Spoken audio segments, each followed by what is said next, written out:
Ertu á leið heim úr vinnu? Stilltu á FM 89,1.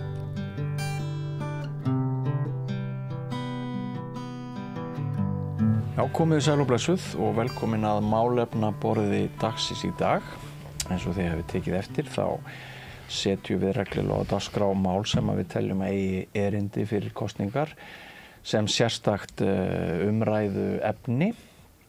Nú jú tækifærið til þess að tala til stjórnmálamanna, þeir sem eru í framboði.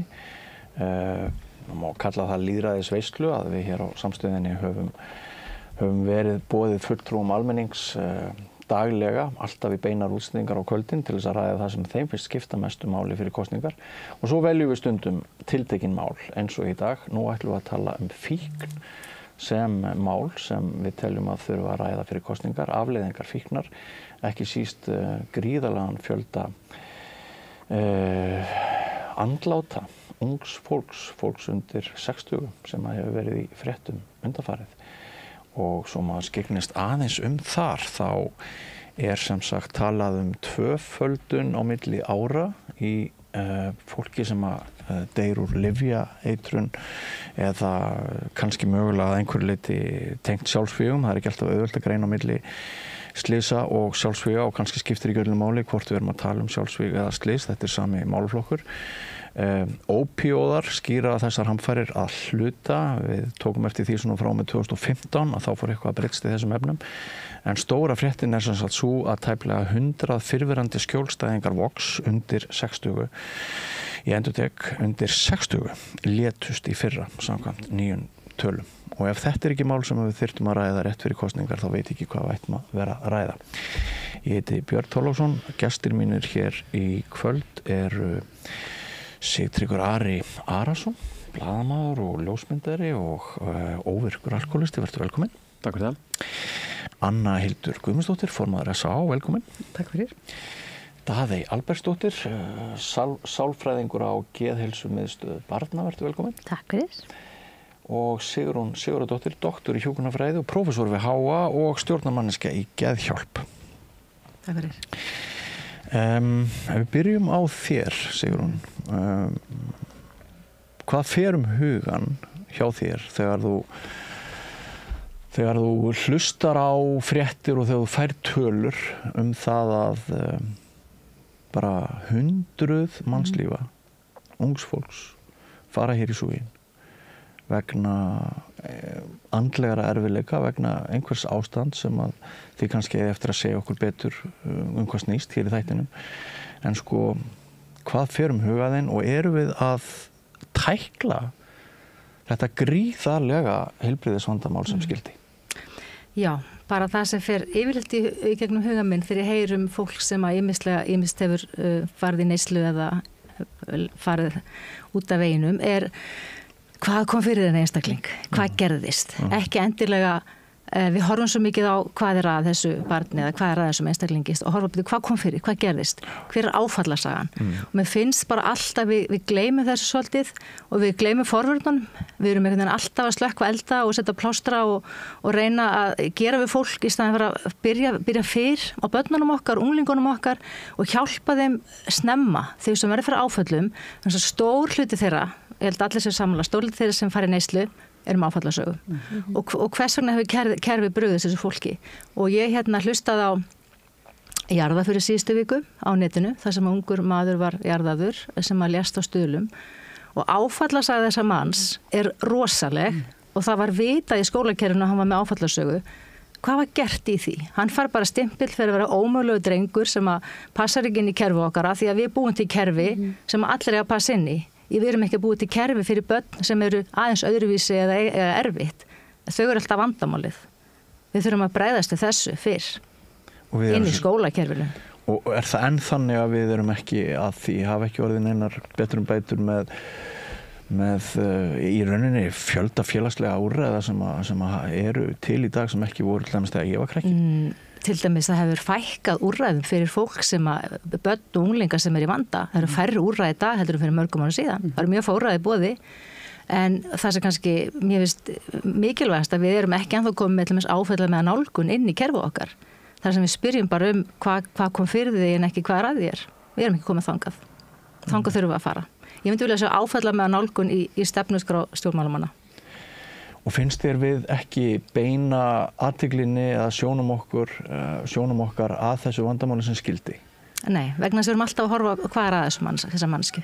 Hvað er að þessu barni? Það er eitthvað að þessu barni. Við erum í staðan fyrir að spyrja hvað kom fyrir þetta barn? Hvað gerðist? Myndi allt breytast ef við myndum nálgast þetta svona eins og þú segir? Það myndi margt breytast. Já. Einmitt.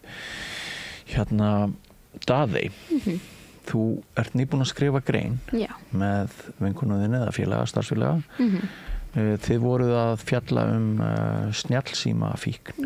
Já, ekki snjallsímafíkn, bara áhrif snjallsíma og samfélagsmiðla á geðheilsu barna og ungmenna, já. Og nú höfum við haft COVID og við höfum haft þessa stafrænu byltingu sem að ýtir undir einmannaleika og Evrópusambandið talar sem eitt stærsta heilbrigðisvandamál samtímans.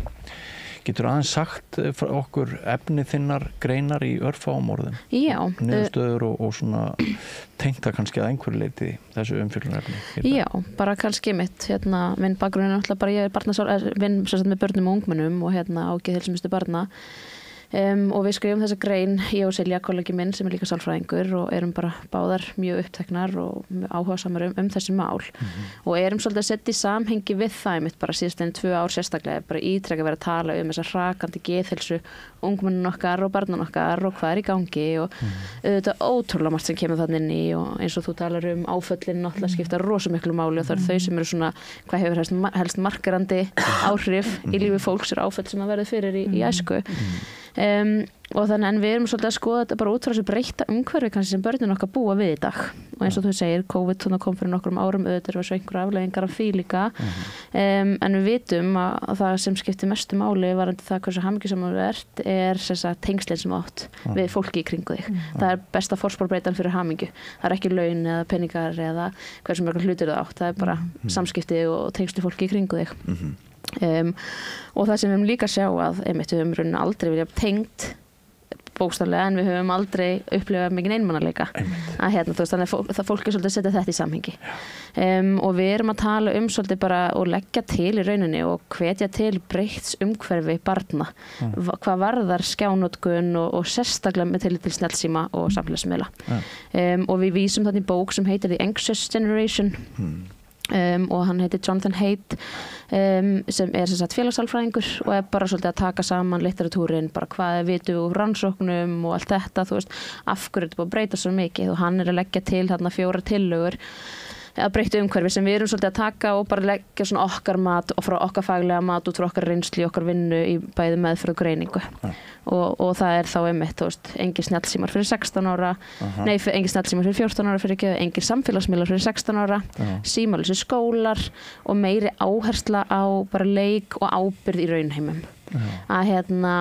að það skiptir mestu máli fyrir börn og miklu máli fyrir börn er að þau hafi tíma til að leika sér og það skiptir bara svo miklu máli hvernig þau skilja heiminn og hvernig þau læra heiminn og læra þrautsegju og læra samskipti og bara allt leikurinn er uppistaðan og þannig að það er búið að minnka og frítíminn barna hefur minnkað líka, hann er í sögulegu lágmarki núna þannig að það sem skiptir bara máli er að hlúa betur að þessum efnum og við erum kannski sjá líka, ég meina það er ekkert svo langt síðan að samfélagsmiðlar urðu daglegur partur af lífi, partur af okkar daglega lífi, þú veist, ég meina kringu 2011 verður allt svona að poppa inn á sjónarsviðið og svo erum við bara að sjá bara eftir því sem að þeir aukast og þetta eykst, þá erum við líka að sjá aukningu í bara einkennum þunglyndis, kvíða, svefnvanda og alls konar hjá börnum og oft verið talað við getum ekki tala orsakasamhengi, við sjáum bara einhver tengslun á milli en svo eru rannsóknir líka að koma fram núna sem bara sýna fram á orsakasamhengi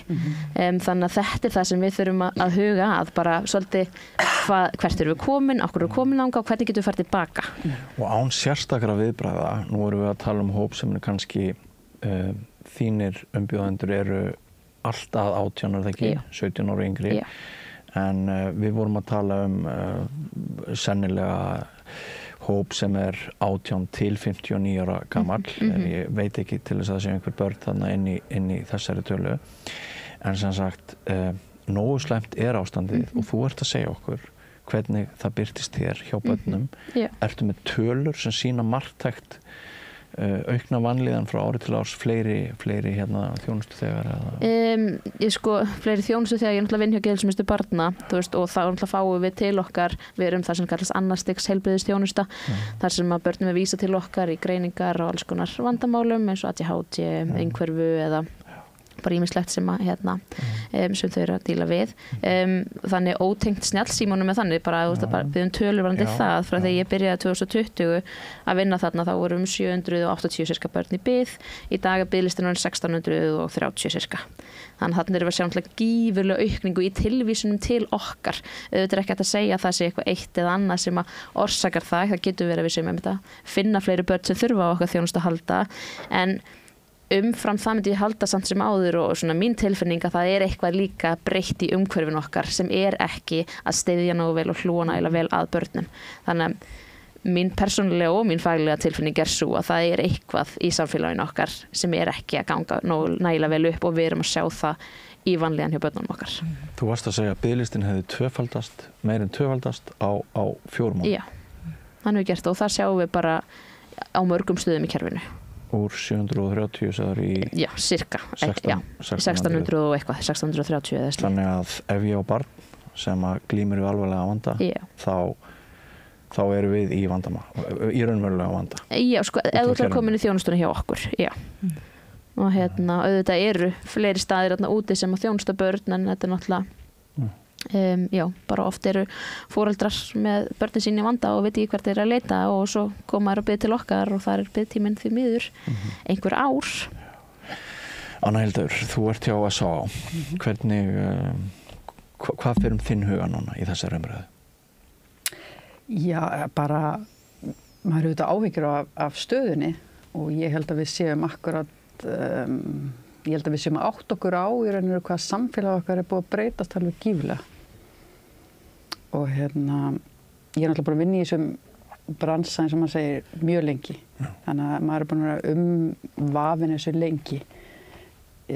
Maður er alltaf vitað það er nóg að gera hjá okkur og ég held, og það er ljótt að segja það, þú veist, það verður áfram nóg að gera hjá okkur. Það er náttúrulega ekki gott að segja það, en þannig er bara staðan. Þeir sem leita til SÁ hafa einhverju leiti önnur vandamál núna en fyrir tíma þessara breytinga sem við höfum verið að ræða núna? Já, sko, vandinn er bara orðin, sko, í raun og veru þyngri. Þetta er orðin svona meiri fjölvandi, þú veist, það er mikinn félagslegu vandi, það er geðvandi og svo er náttúrulega fíknivandinn samtvinnast þetta allt saman. Áður fyrir var svolítið mikið bara alkoholistar, þú varst með áfengisvanda, svo varstu með fíknivanda, en núna er bara orðið óbúslega mikið samkurl. Þetta var meira svona svart og hvítt, eins og maður segir, en núna náttúrulega við vitum miklu meira í dag, þú veist, við vitum miklu meira áföllin, við vitum miklu meira í raun og veru stöðu fólks. Það búið að rannsaka helling, við eigum líka alveg rosalega mikið inni í að raun og veru að ná betur tökum utanum hlutina. Og veist, eins og þær voru að segja að við vitum alveg, við sem höfum unnið með börnum, við vitum alveg hvert stefnir með ákveðin hóp. Veist, það er alveg, veist, maður veit það alveg, en svo er maður svolítið úrræðalaus, veist, hvað hefur maður? Veist, þeir sem eru að vinna á gólfinu eru alltaf að vinna eftir bestu getu með það sem þeir hafa, en við höfum að fá úrræði og þeim hefur fækkað, ég er alveg sammála ykkur því að þeim hefur fækkað úrræðunum sem við höfum fyrir börn með vanda. Er það bara til að spara pening eða? Já og nei og já. Þetta er rosalega flókin spurning. Já, auðvitað. Einhvers staðar er verið að spara, en ég held að við höfum ekki greint vandann nógu vel til þess að átta okkur betur á hvaða úrræði þarf, af því að það er svo mikið einhvern veginn svolítið verið að setja alla inn í sömu síuna, en ekki að reyna í raun og veru að greina betur og finna einstaklingsmiðuð úrræði. Sem skiptir alveg óbúslega miklu máli því að við erum að vinna með fólk. Við erum ekki að vinna með bara einhvern pakka, sko. Við erum að vinna með einstaklinga og til þess þarf þetta fagfólk, sérhæft fagfólk til þess að ná tengslum og vinna með og finna út og svo erum við með náttúrulega ríki og sveitafélög og það kerfin tala oft ekki saman. Það þurfa að vera breytingar á kerfinu til þess að geta átt betra samtal. Þannig að þetta en ég finnst samt mér finnst vera hugur í fólki að reyna að breyta. Þú veist, það óbáslega margir að tala saman til þess að finna út hvar getum við gert betur. Þannig að ég þessar tölur sem við erum að vitna í eru líka bara þvílíku náttúruhamfarirnar að hvað þarf til þess að vekja þjóð ef ekki þessar tölur. Og þú spurði hvort að við höldum sem að spara. Það er mikið miskilningur að við höldum sem að spara af því að kannski vandamálið að við erum með stjórnmálamenn sem að hugsa til 4 ára og þú planar 4 ár og þú kannski ætlar að spara á 4 árum en þú ert ekki að spara fyrir þessi 20 árum fyrir þess sem að fara í frambúð til 20 ár þá ert ekki að spara fyrir þá. Þannig að við erum alltaf með þennan stutta glugga 4 ár, ætla að gera eitthvað en við erum ekki að gera eitthvað til framtíðar. Nei, og svo líka fyrir þá sem að skilja bara efnahagslega stærðir að samfélagslegur skaði kostnaðurinn af því að fólk sé óvirt er náttúrulega svo gríðarlega. En við höfum náttúrulega verið að benda svolítið á það. Þú veist, við náttúrulega höfum gögn og ég meina ég veit þetta er svolítið leiðileg umræða en opinberu fjármagni, þú veist, ef maður er með opinbert fé þá fylgir því ákveðin ábyrgð. Það þarf að vera gögn á bakvið í hvað er verið að eyða þessum peningum. Til dæmis biðlistina sem hún er að segja sér 16. Já, ég er alveg sammála og þetta snúa kerfinu, þú veist, við erum alltaf að takast á við afleiðingarnar og snúa þessu stóra kerfi, velferðarkerfinu tekur bara smá tíma og það við erum ekki að tala um olíu, við erum að tala um risastórt tankskip sem að við þurfum og það gengur hægt en við þurfum að íta á það og talandum fjármagni bæta inn í, þú veist, þetta besta fjárfesting sem við gerum nokkuð tíman að fjárfesta í börnunum það er bara búið að sína sig fram á það talandum peninga, þú veist, það er búið að sína fram á það bara því meiri pening sem þú leggur í velferðarkerfið hjá yngri börnum, það mun margfald skila sér það segir líka við erum alltaf að hugsa kannski bara svo stutt fram í tíman en þarna eigum við að vera fjárfesta þarna, börn eiga ekki bíða börn eiga ekki bíða eftir nauðsynlegri þjónustu, það er bara algjörlega þannig við þurfum að fjölga sérhæfðu fagfólki í þessum málum. Þannig að það eru siðferðislega skyldur, uppeldislega skyldur en líka efnahagslegar ástæður fyrir því að því það kostar alveg gífurlega mikla peninga að fólk verði óvinnufært. Það kostar samfélagið alveg gífurlega peninga. Akkurat. Sigtryggur Ari, svona umræða við horfum ofta á svona sjónvarpsþætti eins og þennan þar sem að sérfræðingarnir segja frá sínu umhverfi og það vantar svolítið holdið og blóðið. Við tölum sjálfsvíg en það samt, við reynum samt að við tölum andlát vegna fíknar en það samt ákveðin fjarlæga við það. Ég fékk þig í þáttinn til þess að koma hér sem leikmaður en líka bara sem alkoholisti í bata, þú er mjög langa edrúsögu bak við þig, þú þekkir svolítið þennan heim og fólk sem þú þekkir, það hefur mist sitt líf langt fyrir aldur fram. Geturðu aðeins bara sagt frá því hvenar mistir þú, eða hvenar veist, hvert síðasta tilvik þar sem að einhver þér kunnugur fellur annarkot fyrir ein hendi eða vegna lyfja óvart eða hvernig það er? Bara þessu ári í sumar, manneskja sem að ég þekkti vel sem að dó úr fíknisjúkdómi, held ég verðum að segja og það maður þá einu gilda nákvæmlega hvað varðinni að dauða en það nú svona ég held líka að og mér heyrist nú á umræðinu hérna hjá sérfræðingunum og almennt svona því sem að ég reyni að vinna í mínum bata að fólk orðið sammála þetta sem við höfum verið að tala hér með trámasöguna áföllin ég fór í áfengismeðferð fyrir að verða 22 árum og þetta var mjög svarkvítt eins og þú segir, Þórarinn var minn læknir og svona og fólk fór aldrei vasklega í þetta, maður labbar inn og ægilega brotinn, alkoholisti og eitthvað svona og svo fyrir maður bara í meðferð og svo og svo kemur á daginn að maður er þunglindur og með sjálfsvígshugsanir og það er þessi litla pilla hérna og tekur hann einu svona dag og þá lagast það og kannski ekkit engin sérstök eftirfylgni á því eða neitt svona og en þá voru þessar hugmyndir áföllin alls ekki jafn mótaðar, ekki komna jafn mikið inn í meðferðar hugsunina sko. En ég held þessar hugmyndir áföll, það eru náttúrulega æfa gamlar sko. Og í sjálfu sér, ég held bara að Freud hafi verið byrjað að pæla í þessu sko. Þannig að og svo heyrist mér á því sem við erum að tala hér að þetta eiginlega tvennt sem við erum að tala við erum annars að vera að tala börnin og hvað getum við gert fyrir börnin til þess að skilja líðan þeirra og þarfir og það sem þau verða fyrir í uppvextinu svo við getum brugðist við fljótt og örugglega og það er forvarnarhliðin á þessu síðan erum við að tala líka út úr þessum tölum 18-60 ára þar sem að næstu 100 hafa fargað sér eða dáið með einu öðru móti af fíkn sko. Og ég er þar sko, ég er 18-60 ára einhvers staðar og ég held fyrir fólk í þessum hópi þá er ekki sko áráttuhegðun í samfélagsmiðla eða eitthvað slúðis, það er ekki svona dominandi faktor hjá okkur, það er eitthvað annað sem gerðist hjá okkur sko. Og mörg okkar ná ágætist tökum á hversdagslífinu en þurfa að glíma við sjálfsvígshugsanir ævinlega það sem eftir er sko, þurfa bara að venjast því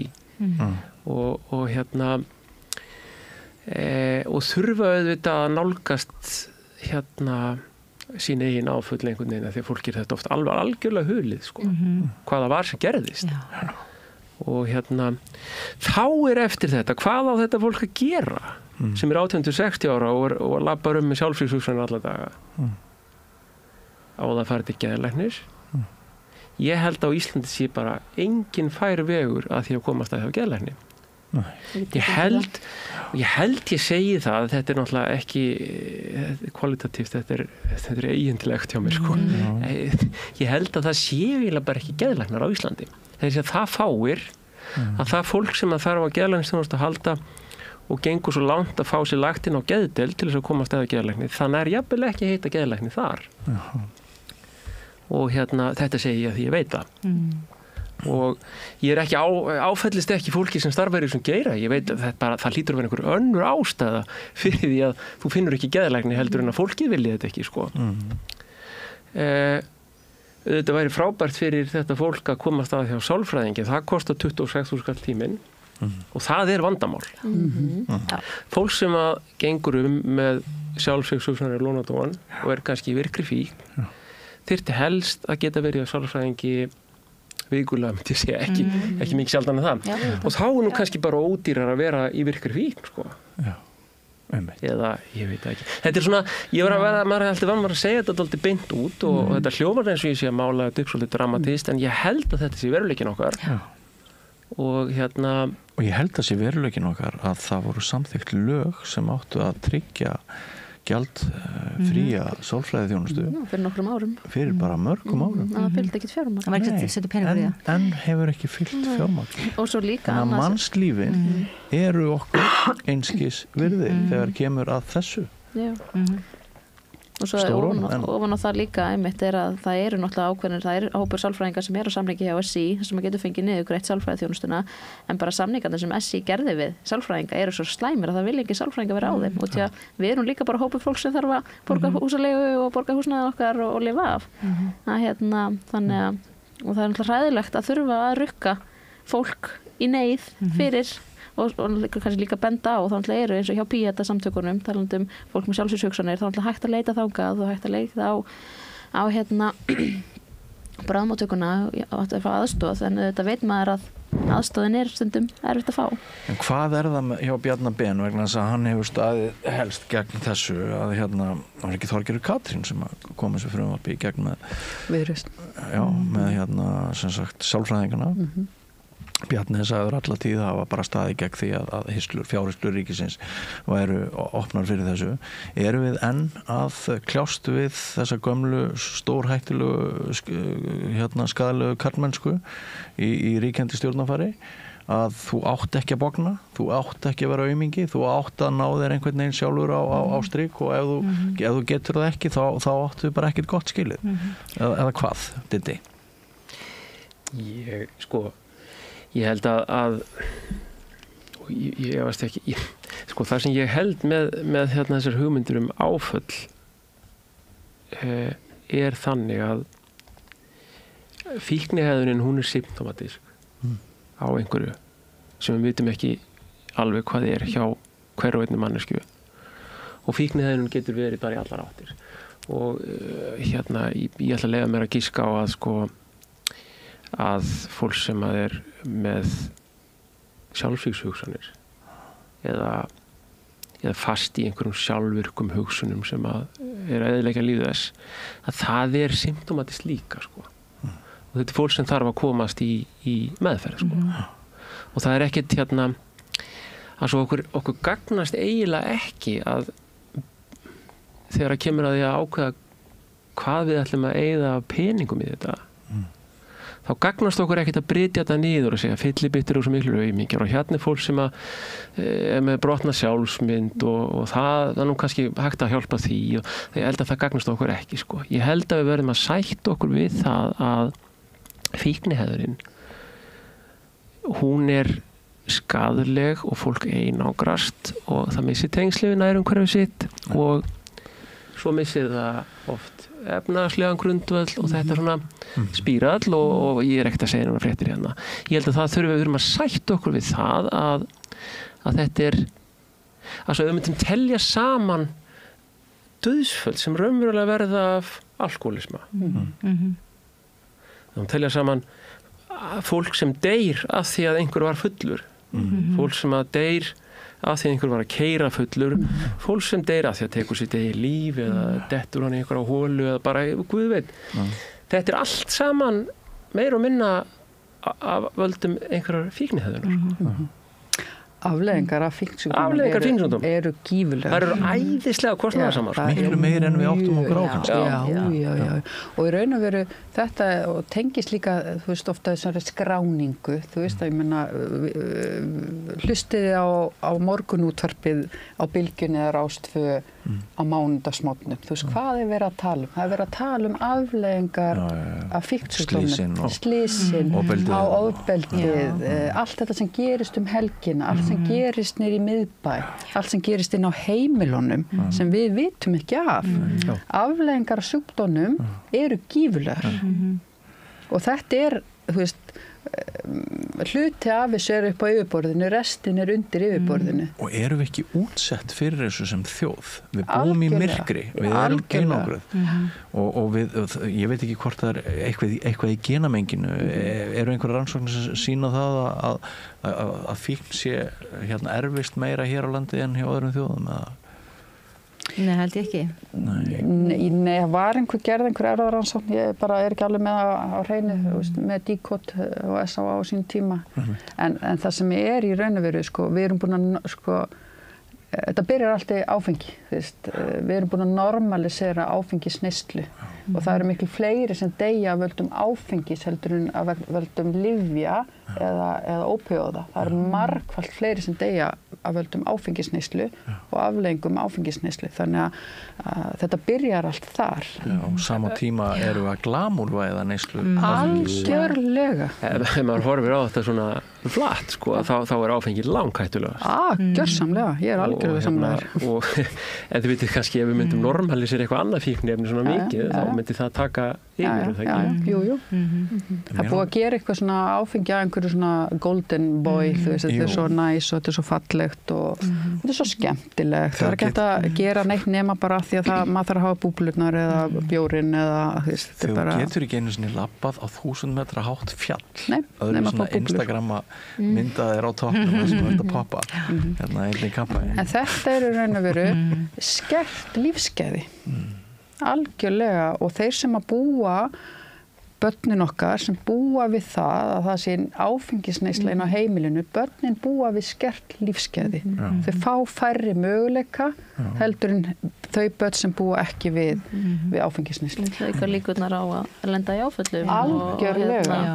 Og og vera vanrækt og ýmislegt sem fylgir því og talandi líka að þú komst aðeins inn á samfélagsmiðluna áðan líka með að vera glamurvæði þetta en líka bara við sjáum að hvaða auglýsingum haldið að börnunum okkar og til við tölum um algoritma sem bara ástæðan fyrir Instagrami mitt ekkert nema uppeldisráð og fengslu og eitthvað, bara því ég rosa mikið áhuga á því og Instagram veit það og því að þau eru svo ótrúlega flinki að spotta bara millisekúndur sem horfir aðeins lengur og þetta vídeo heldur en eitthvað annað, meira svona og hvað sem haldið að drengjunum okkar að veðmál spilfíkn, og það er að sjá rosa og líka bara sjá þessi áhrifavalda sem eru að auglýsa þessi fyrirtæki, Coolbet og þetta sem eru bara markvisst að auglýsa á samfélagsmiðlum og svo eru við börnin okkar að inni og enginn er að pæla í ástæðan fyrir að 13 og aldurstakmark er á samfélagsmiðlum, það er ekki út af því að það var farið og skoða bara, hérna er rannsóknir á heilastarfsemi barna og umhverfi og þetta er aldurinn sem börn eru treystum börnum fararnin. Eina ástæðan fyrir 13 og aldurstakmarkinu er út í að það má ekki safna persónuupplýsingum yngri börn og það er bara eitthvað fyrirtæki í Bandaríkjunum, einhverjar bandarískar sem að ákveður það en aftur á móti ef við myndum við sem þekkjum hana bransa og við sem vinnum með börnum og við ættum ákveða þetta þá væri aldurstakmarkið að sjálfsögðu 18 ára og því að það nertu bara með í símanum þínu með samfélagsmiðlum með ógreinna efni það er ekki ritskoðað og svo getum við líka fara að tala svo ég, fara alveg á flug er svo gervigreindin og AI og deepfake og allt þetta sem gefum svo ofn á við erum rétt svo sjá byrjunum á því ég var nú á málþingi í gær varðandi máltækni og það er talað fyrir 3 árum síðan þá voru þegnir alls helstu sérfræðingar á þessu svið á Íslandi og búin til skýrsla fyrir 3 árum síðan og skýrslan er úrelt út af því að þetta er búið að fara svo rosalega hratt út úr höndunum okkur, við veitum ekkert hvað stöttu til 3 mánuði eða ár og þetta er svo rosalega hratt í gangi þannig að við þurfum að stiga svo mikið tilbaka. Vörnin er tengsl og hlýja og samtal inn á heimilunum og bara umhverju barnana sé bara einfaldara þessi minna, við séum meira í samskiptum við nágrannan okkar og fjölskyldu og bara minni streita og bara streitan í lífi foreldra í dag er rosalega mikil. Og þegar 2 fullorðnir einstaklingar knúsast þá eru þeir raunverulega að auka líkunar á að þeim líði betur. Það er bara og við sjáum það líka bara það tala minna með börn í daginn áður og það er með tilkomu snjallsímana og það er miklu auðveldar að vera. Ég nefnilega held að það sé mjög gott að þú sért hérna með börnin þín að við þurfum að hafa þetta í samhengi við getum ekki bara horta á hérna fullorðnu börnin þín verða fullorðin eftir andartak og við verðum að hafa eitthvað heildarplan og við verðum að hafa hugmyndafræði og við getum einmitt ekki nálgast þetta bara til 4 ára í senn eins og við vorum að ræða en mig langar núna Sigrún að spyrja þig í ljósi þess sem að Sigtryggur Ari var að nefna hérna með sálfræðingarna, maður veit náttúrulega alveg hvernig þetta er ég er millistéttar maður ég þekki mjög fátækt fólk og er fæddur í fátækt. Ég þekki líka mjög ríkt fólk. Vinir mínir eru bæði illastæðir og mjög velstæðir. Ég átta mig alveg á því að það er bara frá betri heimilum sem að fólk hefur efni á því að leita sálfræðings. Og ég átta mig alveg á því að það er löngu tilkomin hér mikil stéttaskipting eftir í heilbrigðisþjónustunni, eftir því til dæmis bara hvort heimilin hafa efni á því að einhver fari til sálfræðings eða ekki. Að hve miklu leyti er þetta að verða svona meira vandamál heldur en við höfum vilja að tala því að við náttúrulega þurfum að telja okkur trúum það að allt sé alveg frábært það er ekki eins og við getum bara hoppað yfir til næsta lands við erum óbúslega lengi að synda burt ef við ætlum að synda burt frá Íslandi til næsta lands þið kunna að segja við getum flogið en það er samt mjög stór ákvörðin að hoppa yfir til næsta lands og oft erum við að reyna að tala upp okkar eigin veruleika við erum að segja okkur að jöfnurinn sé meiri og allt það gjör svo vel fyrir eins og þú segir, þú ert alveg upp í fátækt ég er náttúrulega alveg upp út á landi í mesta myrkrunni fyrir vestan og af fólki sem er verkafólk og svona, þannig ég þekki alls konar fólk og ég held að, og þess vegna hef ég líka unnið mikið með þolendum ofbeldis og hérna í gegnum tíðina og mínum rannsóknum og þetta fólk hefur enga veginn efna á því að fara til sálfræðings og við þekki bara ungt fólk, ég náttúrulega líka koma að stofnun Bergsins Headspace og er í stjórn þar líka þannig ég veit alveg hvað það er vel nýtt úrræði sem fyrir ungt fólk, að það kostar ekki neitt en ungt fólk í dag, það hefur bara ekki efna á sálfræðingi og sérstaklega fólk sem er í námi, bara þú veist, háskólanámi eða nemi í dag og reyna að vera á leigumarkanum, það gengur nú fyrir að hafa þak yfir höfuðið og þessi þjónusta eitthvað, þetta bara lúksus að fara til sálfræðings. Það lúksus, þú hefur, fólk á bara ekki pening fyrir þessu, svona almennt, en svo náttúrulega... Og hinum megin við Atlantshafið þetta bara talin sjálfsagður hlutur og hlutakefni. Já. En ég meina, okkur var þetta bara ekki niðurgreitt eins og var lagt til og nú veit ég allavega að Þorgerður Katrín að tala fyrir því í dag allavega að nú eigi að niðurgreiða þetta og en ég veit ekki, þú spyrir okkur var þetta ekki gert og það kannski, ef við erum með stjórnmálamenn eða stjórnmálafólk sem hefur ekkert átt að rosalega erfitt í lífinu, hefur kannski bara alltaf haft nóga peningum milli handana og kannski ekki lent í einhverjum áföllum eða ekki upplifað erfiðleika, að þá kannski þetta ekki forgangsatriði á listanum yfir mál sem þú vilt berjast fyrir. Ef þú þekkir þetta ekki, ég þekki það alveg að ég hafi ekki átt peninga eða ég þekki alveg að það er ekki fólk sem hefur ekki átt peninga, ég þekki það alveg. En fólk sem hefur alltaf haft nóga peningum, aldrei skort neitt, aldrei kannski orðið fyrir stórum áföllum og ekki það þekkir þetta ekki, það fattar ekki að þetta þurfi að vera forgangsatriði.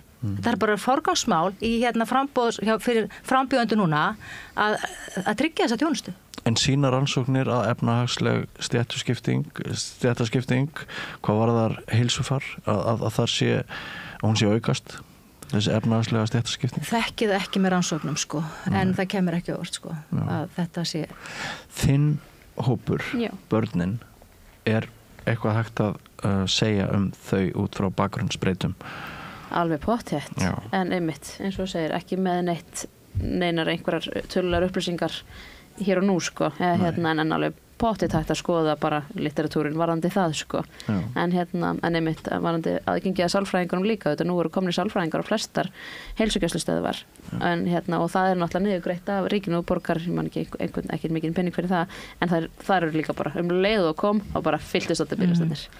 Þannig að það er bara líka, þú veist að Er ekki bara einn megin vandi íslenska heilbrigðiskerfisins að bara hluti og lítill hluti okkar með heimilislækni? Bara svo stöldur nú aðeins við það. Já, þannig, jú. Ég las það það er mjög erfitt að það er einhver kerfisvilla einhver staðar. Maður áttar sig ekki stundum á því hvar villan er. Þú veist, hvort það sé ekki skýrir verkferlar inn á stofnununum, þú veist, að því að ég held alveg að málaflokkurinn hafi töluvert fjármagn, þú veist, en það er einhver staðar kerfisvilla að því að það er einhvern veginn, þetta er allt rosalega erfitt.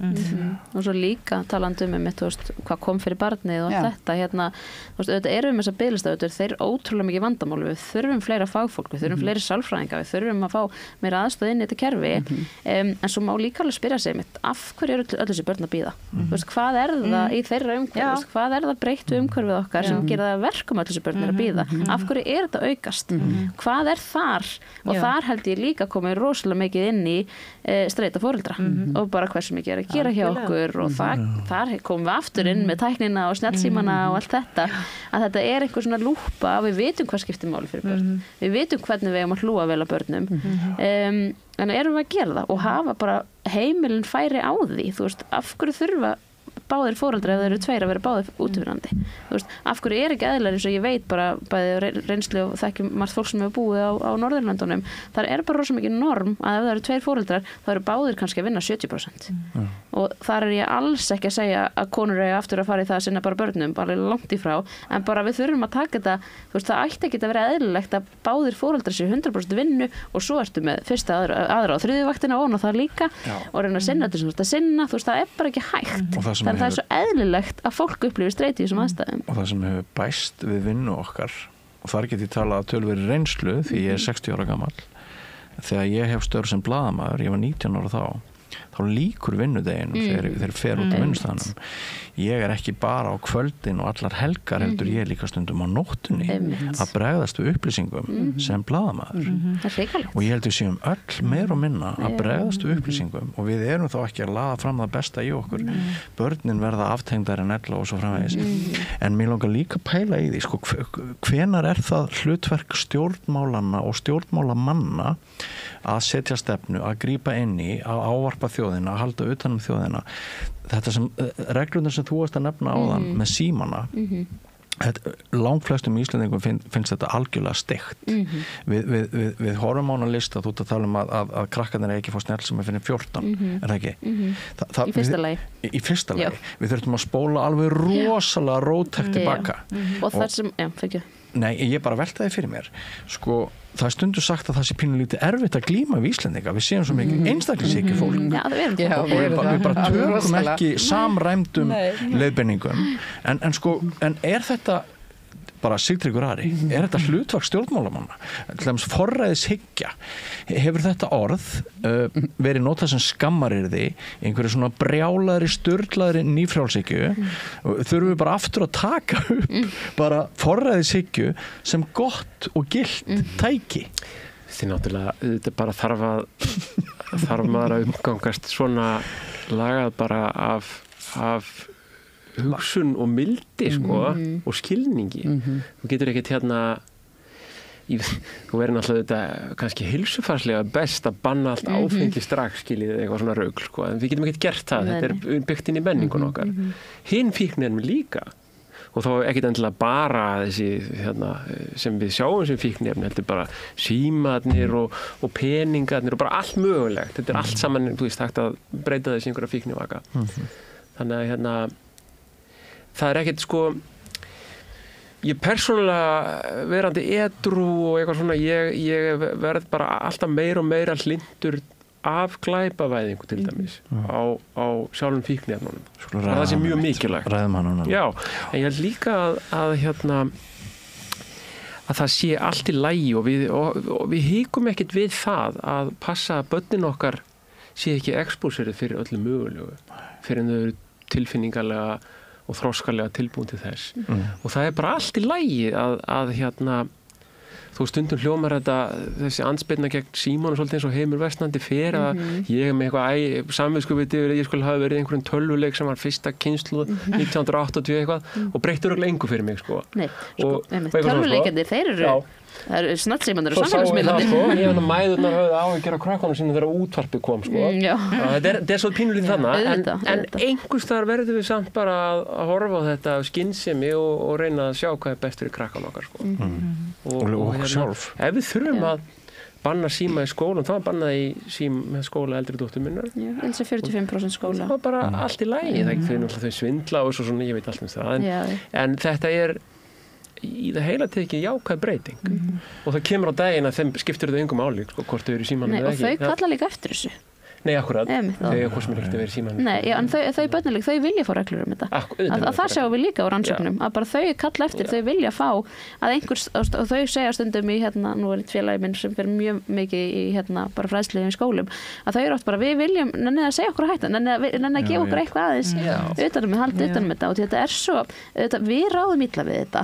Hvernig getum við ætlast þess að þau með sinna óþroskaða heila sem er í stöðugri mótun geti ráðið við þetta. Þannig auðvitað þurfum við, og núna sjáum við líka, og svo ég held áfram aðeins, að nú er elsti strákurinn minn 7 ára og hann sem jafnaldrar hans eiga eldri systkini. Og þeir foreldrar eru með þau börn sem þeir eru komið með síma og þeir eru komið með þetta, erfitt að bakka þar út, en ég ætla ekki að láta þetta aftur koma fyrir yngra barnið mitt. Þannig að mér finnst oft við erum svo 2 hópa. Það eru þessi foreldrar sem eru komin inn með samfélagsmiðla og símana og svo eru það við hinir sem hefum yngri börni sem að ég sé bara, ég get alveg stoppað þetta af. Ég get passað upp á mitt umhverfi og lagt að því að þú veist, að reyna að fresta því eins lengi að hann getur að fara inn. En ég hef einmitt séð börn á kafi í símanum í kvöl og minnir á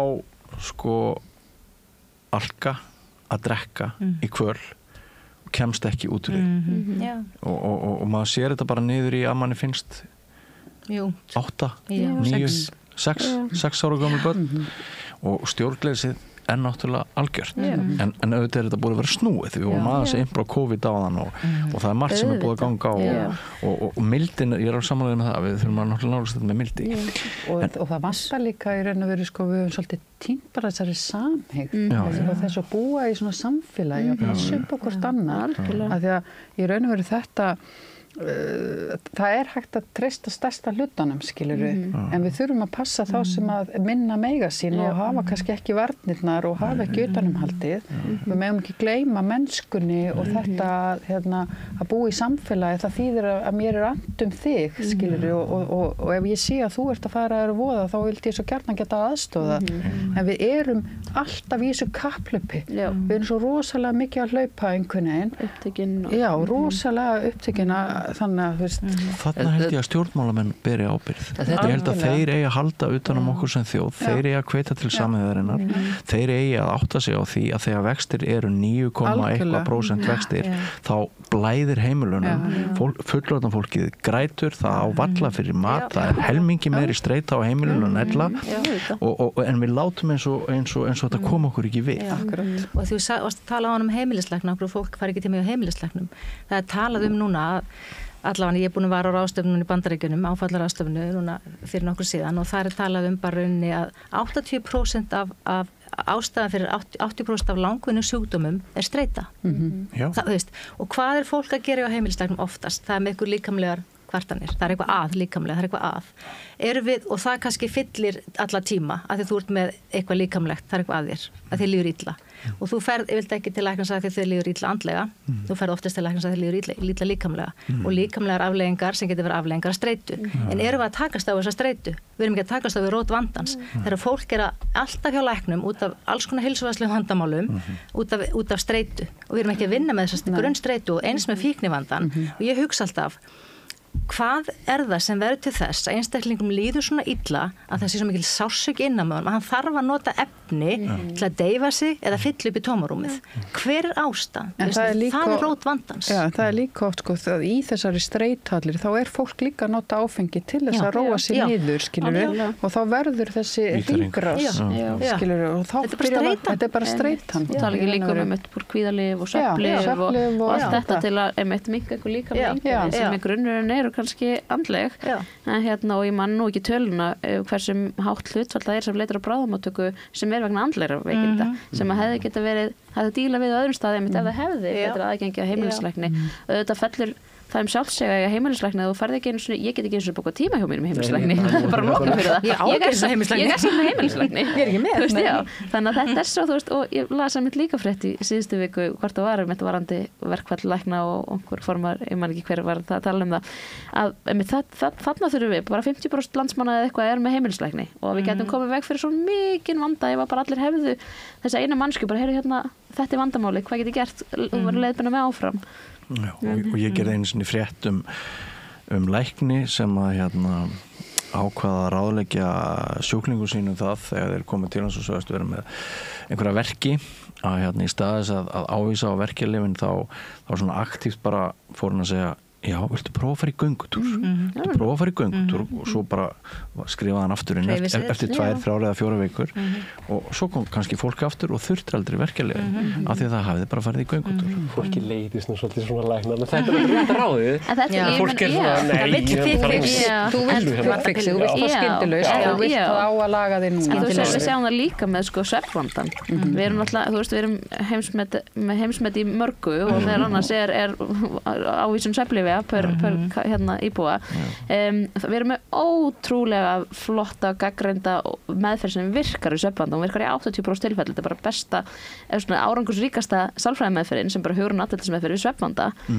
En það er bara aðgengið sem er erfitt og þú veist það er auðveldara að skrifa upp á svefnlyf heldur en að skrifa upp á meðferð en vonandi það er náttúrulega mikla breytingar þar vonandi það að verða aðgengilegur fyrir fólk. En getur ekki bara sagt okkur á 30 sekúndur hvað getur gert til að sofa betur? Númer 1, 2 og 3, takið síman út úr svefnherberginu ykkar. Það er bara fyrsta regla. En símandi vekja okkur á morgnana? Veistu það, vekjara klukka kostar kannski 500 kall. Hún er rosalega effektív í að vekja fólk þannig að það er ekki og þetta er líka og sérstaklega með börnin númer 1, 2 og 3, aldrei leyfa barninu þínu að hafa snjalltæki inn í herberginu sínu. Ég bara veit ekki hversu mörgu viðtöl ég tala við krakkana og það er bara, ég er svo þreytt, ég var vakandi í nótt og svo kíkti ég á Snapchat og kíkti á TikTok og foreldrar hann hafi ekki hugmynd það. Þannig að þetta er bara... Ég man þegar ég nú ekki var allt og persónulegur en ég man þegar hjónarúmið misti ákveðna helgi og þegar maður fór að segja á rafmagnsnúrur upp í hjónarúmið það var ekki góðu dagur það var ekki góð breyting og þá er ég að tala um þessar tölvur hérna símana, þú veist, þessi snjalltæki þú átti ekki að gera neitt í svefnherberginu nema að sofa á stundakennlífi henda út öllum rafmagnsnúrum úr svefnherberginu fyrir þennan pening þá er ég mjög þakklátur fyrir þessar ágjöf ég rukkaði eftir en hérna, það var aðeins komið inn á afglæpavæðingu og er hljóms S.A.A. með skoðun á henni Sko, við erum meðferðarstofnun og það er ekki okkar hlutverk að reyna að hafa einhverja skoðun á því. Við erum að meðhöndla fólk sem á við fíknivanda að stríða. Svo er náttúrulega bara, hefur fólk leyfi til þess að hafa sína persónulega skoðanir en við höfum ekki farið inn á það að mynda okkur skoðanir á ákveðnum málefnum sko, því við erum bara meðferðarstofnun sko. Býr einhver yfir upplýsingum fjölda andláta og afslýsförum eða sjálfsvíg í skaðaminkandi umhverfi versus umhverfi sem að ekki eru skaðaminkandi úrræði, veitum við eitthvað hvenar þau eru til góðs og hvenar ekki? Skaðaminnkun er svo margvísleg, það er það að drekka minna er skaðaminnkun, að drekka bara helgar er skaðaminnkun, skaðaminnkun er ekki bara eitthvað eitt, þetta er svo risastórt málefni, hvernig við horfum á hlutina, það að fara úr dagdrykkju og daglegri neyslu og minnka neysluna er skaðaminnkun, þannig að við verum að horfa líka aðeins á hlutina á annan hátt. En er einhver með skoðun hérna inni á því hvernig við getum fækkað þessum mannslífum sem fara í súginn með einhverju svona kerfisbreytingu eða viðhorfsbreytingu eða er til eitthvað?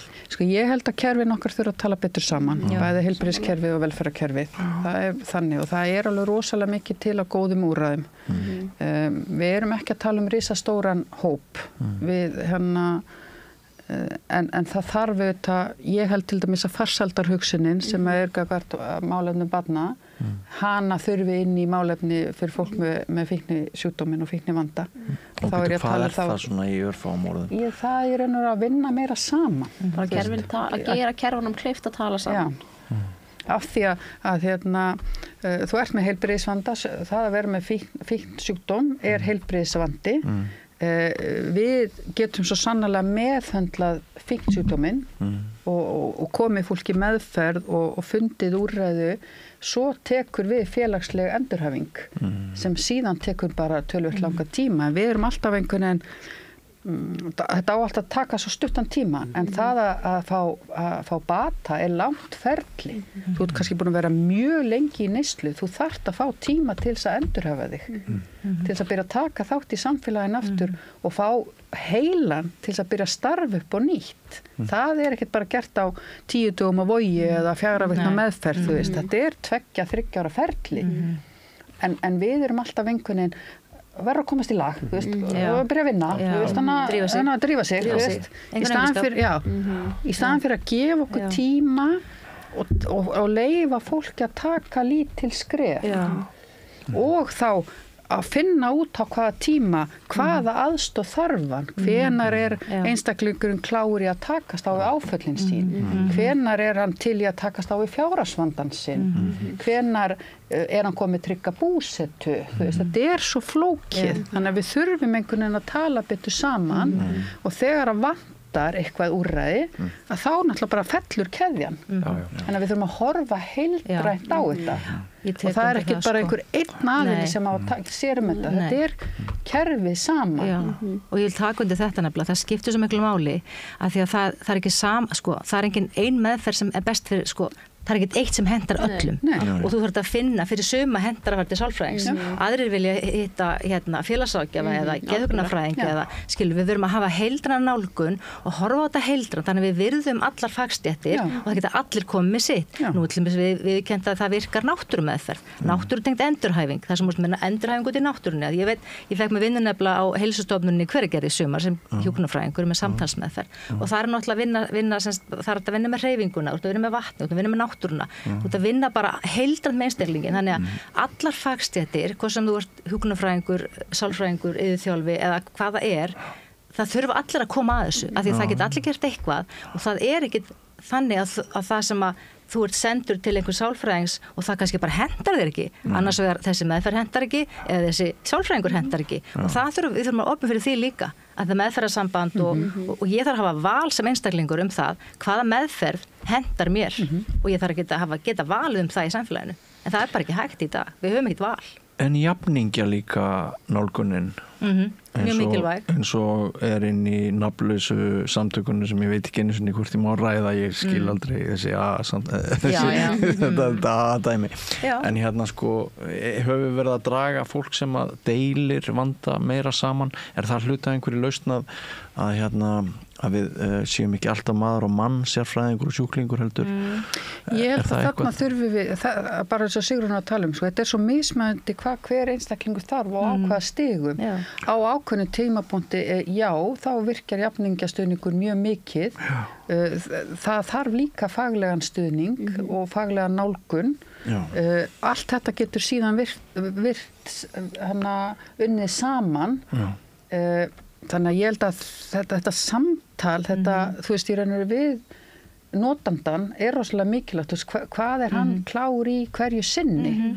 Þannig að kannski ef maður bæta líka eins með bara frábært með hvað búið að aukast í þverfaglegu teimunum og bara að við, það sem ég vinn hefur núna aðgengi að félagsráðgjafa og hjúkrunarfræðingum en líka bara mikilvæg þess að hver stétt sinni því sem hún á að vera sinna og sérhæfð í eins og til dæmis áföllin að það ekki ráðlegt að hver sem vinni með áföll nema að hafa fengið þar mjög sértæka og góða reynslu og þekkingu í að vinna akkurat með áfalli og þú getur gert meiri skaða heldur en bata ef að þú gerir það ekki rétt. Þannig að það svo gott að bara aðeins að koma því líka inn. Og meinar þau að það opnist kannski eitthvað sár? Já, og þú kannt ekki loka þig rétt aftur. Og það hefur maður alveg heyrt að það eru ýmsir meðferðar aðilar sem að hafa kannski tekið helganámskeið í áfallatengdri eitthvað baba, þú veist, en ekki kannski eins og sálfræðingar eða félagsráðgjafar sem eru 5 ára háskólamentun í gagnreyndum úrræðum, þetta þurfum við líka alltaf að skoða það en þó að þetta líka rétt eins og þið segið, þetta, ég fæ stundu til mig skjólstæðinga og það bara hendar ekki, það er ekki bara rétt væp á milli, það er svo gott að bara stundu þarf að fara einhvert annað. Þannig en svo held ég, ef við má bæta líka við að þú veist, það er líka svo mikilvægt að auðvitað þurfum við að vera þetta, við erum búin að mennta okkur í að fá að vinna þessu starfi og sinna þessu, en við megum líka bara ekki vera hrædd við að tala við hvort annað. Tala við börnin okkar, líður illa, þú veist, ég þarf ekki að vera menntaður klíniskur sálfræðingur til að geta tala við einhvern sem að líður illa. Á foreldri að viðurkenna það fyrir börnunum sínum þegar líður ekki nógu vel? Það er þannig. Já, og bara leyfðu börnunum að sjá þau gráta. Þú veist að annars læra þau eitthvað tilfinningar sem ef ég er alltaf sterka mamman sem bara ekkert býtur á mig og ég er alltaf þá læra þau það. Ef þau sjá mig ekki gráta, börnin minn sjá mig gráta og ég tala áföll og ég tala líðan og þau sjá mig leiða, annars læra þau það ekki. Annars eru þau bara ekki einhverjir naglar alltaf. Já, auðvitað alltaf á stíi barsins, þú veist að maður getur fara á djúpt í eitthvað, en bara einmitt að þau sjáu bara að einhver nákvæmlega deyr, auðvitað grætur og þú veist, og svo gott að tala þau og bara valdir að þeirra tilfinningar, auðvitað líður illa ef einhver var að stríða þér, ég skil það bara ótrúlega vel, bara það er svo vont þegar mann líður svo leiðis. Og líka þetta, þú veist, í raun og ekki að sjúkdómavæða tilfinningarnar, þú veist, það að einhver degi í kringum hann, það er bara, það er í raun og norm, þú veist, að amma mann svo afi degi, þú veist, þú veist, í raun og bara lífið sjálft, þú veist, hvernig tæklum við það? Og lífið er ekkert beinn og breiður vegur og bara dansa á rósum alla ævi, sko, það er bara, það er stöðugt eitthvað að gerast hjá okkur. Og þetta byrjar líka í barnæsku, að bara í staðan fyrir að við gerum alltaf, nei, hætt að gráta, þetta er búið, þú veist, við erum oft þarna, þú veist, í staðan bara, já, ég sé það, þið fannst þetta leiðilegt, já, þú ert nú, þú ert mjög reiður núna, þú veist, að bara strax byrja orða tilfinningar og leyfa þeim að koma og það er bara, þær koma að fara. Margar rannsóknir sýna að börn sem eru talað bara kerfisbundið við dauðan, þau óttast dauðan minna heldur en börn sem ekki er rætt við dauðan. bara svona sem dæmi. En hérna, ég skrifaði nefnilega bók um dauðann, þannig ég veit þetta. En Sigtryggur Ari, vilt þú eiga loka orðin í þessum þætti? Hvernig, ef þú værir hérna bara þingmaður, hvaða leið segirðu út úr þessum ógöngum? Ég var nú svolítið upptekinn að áðan þegar þú varst að tala um forræðishyggju, og hvort það ætti að banna krökkum eitthvað og svona þetta og hitt. Við getum alveg reyndi eitthvað svoleiðis og ættum kannski að skoða það. En hitt sem að þið eru nú búnar að orða hérna núna eiginlega kannski merkilegast í þessu að hérna þetta byrjar allt hjá manni sjálfum, þetta byrjar allt inn í manns eigin sálarlífi og það þar sem maður getur breytt einhverju og hérna ef að ég get umgengist börnin mín þannig að þau skilji til dæmis að sársauki er eðlilegur hluti af lífinu og þau þurfi ekki að festast í því að hafna honum eða óttast hann á einhvern hátt þá nú ýmislegt unnið vegna þess að ég þekki það bæði á sjálfum mér og öðrum að og ætla ekki að gera hvarlar ekki að mér að gera lítið úr því þegar fólk reynir að losa sig við fíknir að það er oft mikill þröskuldur fyrir fólk þessi óbúðslegi ótti við sársaukan við að kveðja fíknina sína og það getur verið líkamlega fíknin og það er nú fyrst og fremst hitt og hérna svo allt í einu þegar fólk er tilbúið þegar það er búið að ákveða sig og þorir að stökkva þá er þetta svo auðvelt ég vil ekki gera lítið úr því hversu erfitt þetta er en þegar fólk er tilbúið þá kemur þetta Þín reynsla er svo annars kosti ekki Já, ég held bara að en þú veist, það er ekki þar með sagt að tráma það sem að olli þessu viðbragði, þessum varnarmekanismi, það er ekkit endilega farið. Þú getur bara farið og bara týndir í flugu eða bara einhverju rugli, fólk gerir alls konar. Og hérna en ef og þetta tekur marga kynslóðir kannski og þetta er bara, svona er bara lífið. En þetta byrjar hjá mér, Þetta byrjar ekki, minn vandi byrjar ekki hjá Bjarna Ben, en ég vildi samt hafa betri tækifæri að koma að stað hjá sálfræðingum og geðlæknum, fyrir sjálfa mig og krakkana mína og vini mína og alla Einmitt. Eitthvað sem þið viljið segja að lókum? Eitthvað sem að þið ætluðu að segja en komist ekki að með?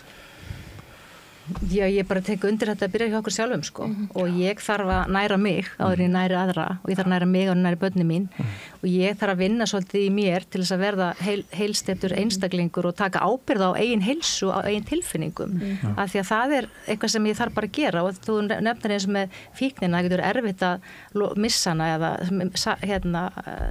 sleppinni en það er eins með sorgina að maður hefur verið áfalli og haldi sorginni inn í líkamannum lengi þá er líka erfitt að missa hana eða sleppa tökum á henni einhver sem er stjórna lífiðinu þannig að þetta er alveg vinna og langtíma vinna það er bara ævistarfi að vinna úr áföllum Já, heldur betur bara til að bæta við þetta líka það besta sem við getum gefið börnunum okkar er okkar eigin hamingja þú veist að það er bara borga sig, bara tek undir þessu bæði segi bara fjárfestu okkur, þetta byrjar okkur líka varandi snjallsímana við þurfum að skoða okkar hegðun hversu fyrirmyndir eru við En fjölmiðlarnir eru alltaf að fjalla dauðahluti, efnahagsmál stjórnmálamennir eru alltaf að fjalla dauðahluti, efnahagsmál einhverju hugtök við erum óbúslega lítið í þessu að ræða það sem við vorum að gera núna sem samfélag. Við erum svo upptekin af í raun og veru harmi annara og í raun og veru allt þetta slæma sem er að gerast það er miklu meira að vera að ræðum allt sem að má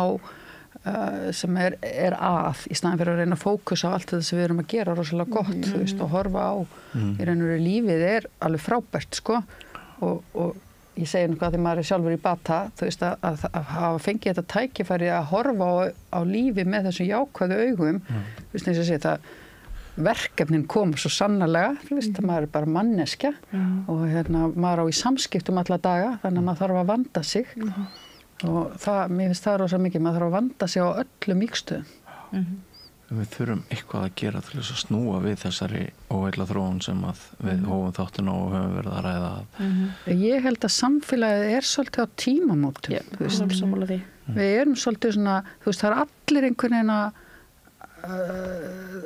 samfélagi eins og það gengur ekki. Heldur þessi von? Já, ég trölla okkur öllum hérna. Það er ekki að vinna í það sem við erum að gera.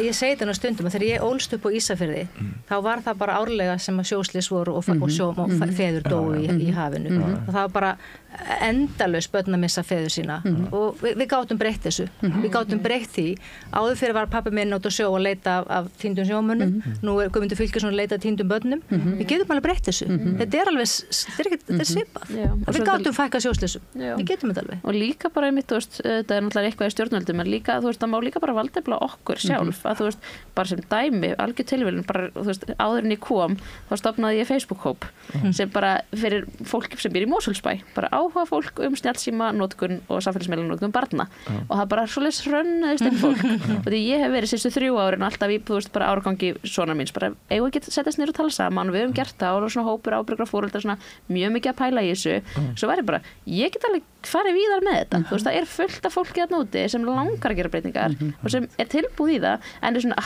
hvað get ég gert og þá er svona miklu auðveldara bara að ég segi bara já við snjallsímanum, ég segi bara já við þessu forritu út í að allir hinni krakkarnir eiga það en ef þú veist bara, nei það eru hérna 300 manns í þessum hóp foreldrar í Mosfellsbæ, allir eru sammála því að þetta er verið svona, þá er auðveldar fyrir mig að segja nei, ég er búin að ákveða að við ætlum ekki að gera þetta núna frábært framtak þannig að það er svo bara, við getum gert svo margt og við bara kunnum þetta en stundum erum við svolítið bara höfum ekki trú á því kannski En þar getum við mitt fjölmiðlar komið betur inn í að tala meira í raun og það sem er jákvætt og það sem að í raun og við þurfum að breyta að því að við erum svolítið held ég svolítið í þessari hörmungar hyggjustundu það er meira að vera að fókusa það heldur en að Mér sýnist nú full ástæða til þess að ræða meinsemdirnar af bara því sem við höfum verið en að passa sér einmitt að líka dett ekki inn í þetta dilhýpi eða hildýpi segi að vera alltaf að skrolla og skoða þú veist og þá stundum allar fréttirnar og festa svolítið í því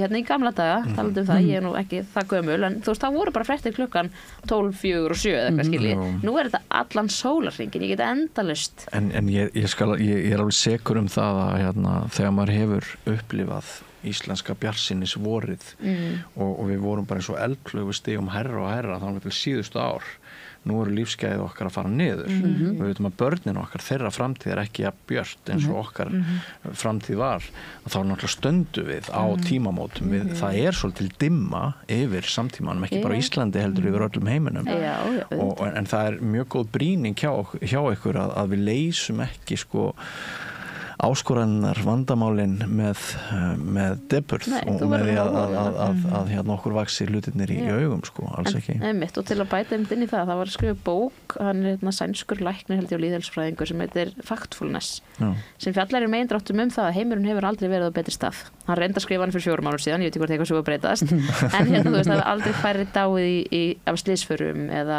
af í hernaði eða í þessu og hinu að bara en því mentari sem þú ert og því upplýstari sem þú ert því verri lítur heimsmyndin út sem er ótrúlega áhugavert að ignorance is bliss það er það, algjörlega þannig að einmitt, þannig að þetta bara ef mann vill lesa eitthvað til að fá smá von þá getur maður kíkt í þessa bók Didi, eitthvað í lógin?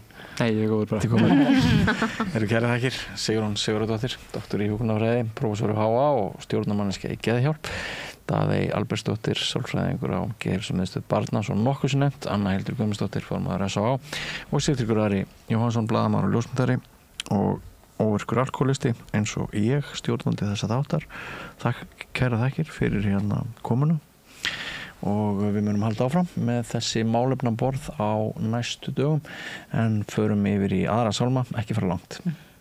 Allt það besta er ókeypis. Hrósaðu náunganum. Það er betra. Samstöðin, þar sem manneskjurnar koma saman. Ef þú vilt breytingar, verður þú að kjósa breytingar. Hinn eina sanna breyting er sósíalismi.